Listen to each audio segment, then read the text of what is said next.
أعوذ بالله من الشيطان الرجيم. بسم الله الرحمن الرحيم. سورة بقرة اولنی سپارہ آیت نمبر 87. اللہ سبحانہ وتعالی فرمائی وَلَقَدْ آتَيْنَا مُوسَى الْكِتَابَ البته په تحقیق سره ورکړی موږ موسی علیه السلام را کتاب یعنی تورات. وقفینا موږ پرله پسې لیږلي من بعد رستو د هغه نه بالرسل رسولانو. وآتینا موږ ورکړی عیسی ابن مریم البینات عیسی علیه السلام ته چې هغه زوی د مریم و ښکاره نښې یعنې معجزې. وأیدناه موږ د هغه تایید کړی و یعنې مدد هم کړی و د هغه بروح القدس په پاک روح سره یعنې په جبریل امین سره جبریل علیه السلام سره. افکلما جاءکم آیا هر کله چې راغی تاسو ته رسول بما په احکاماتو سره لا تهوى انفسکم چې نه وي خوښې تاسو ته هغه مسلې هغه احکامات نو استکبرتم تاسو تکبر وکړو غرور هم وکړو. ففریقا کذبتم یو ډله تاسو تاغي تکذیب وکړلو وفریقا تقتلون او یو ډله پیغمبرانو پکې تاسو وجله. زکریا علیه السلام یحیی علیه السلام بارک راځي چې هغه دوی قتل کړي. وقالو د یهودیانو به ویل قلوبنا غلف زمونږ زړونه په پرده کې دي د دې خبرونه بلکې پرده نه ده. الله فرمایي بل لعنهم الله بلکې لعنت کړي الله تعالی په دوی باندې بکفرهم د دوی د کفر په وجه باندې. فقلیلا ما یؤمنون پس ډېر لږ په دې کې ایمان راوړي.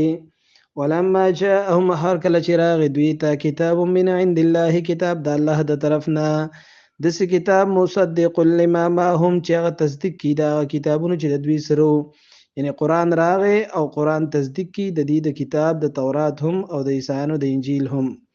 وکانو او دوی وو من قبل د دین وړاندې یستفتحون چې د کامیابی تمنا به کوله طلب د فتح به کو علی الذین کفروا پاکستان باندې چې کافران دي.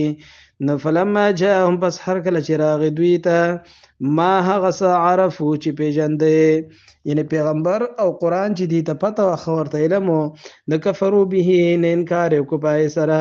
فلعنت الله پس لعنت د الله تعالی علی الکافرین په کسانو باندې چې کافران دي.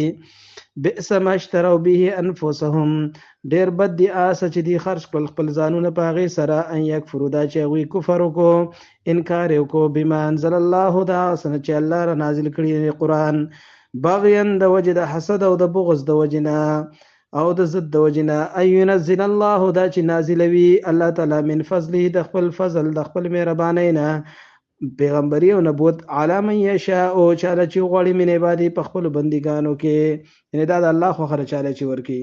یهودیانو به وی دا پیغمبر په بنو اسماعیل کې نو پکار بلکې په بنو اسحاق کې پکارو. الله وی دا زما خوښه ده. لفباءوا بغضب علی غضب پس دی اخته شول او مستحق شول د الله د غضب د پاسه د بل غضب. وللکافرین د دې کافرانو لپاره عذاب مهین عذاب د ذلیل کوونکی رسوا کوونکی. واذا قیل لهم هر کله چې دوی ته ویل شي امنو ایمان راوړئ بما انزل الله په هغه حکم باندې چې کوم الله را لېږلی نه قرآن باندې قالو نو دوی وایي نؤمنو مونږ ایمان ساتو بما انزل علینا په کتاب باندې چې کوم په مونږ ته نازل شوی دی یعنې په تورات ایمان دی. ويکفرون او انکار کو بما وراءه د دین علاوه او حال دا چې وهو الحق دا کتاب یعنی قرآن دا حق دی مصدقا لما معهم دا رښتینی کتاب دی مصدقا لما معهم تصدیق کی دا هغه کتابونه چې کوم د دوی سره دي.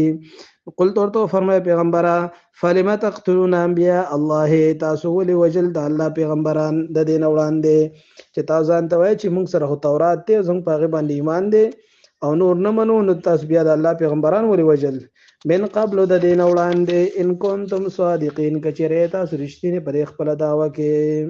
صدق الله مولانا العظیم.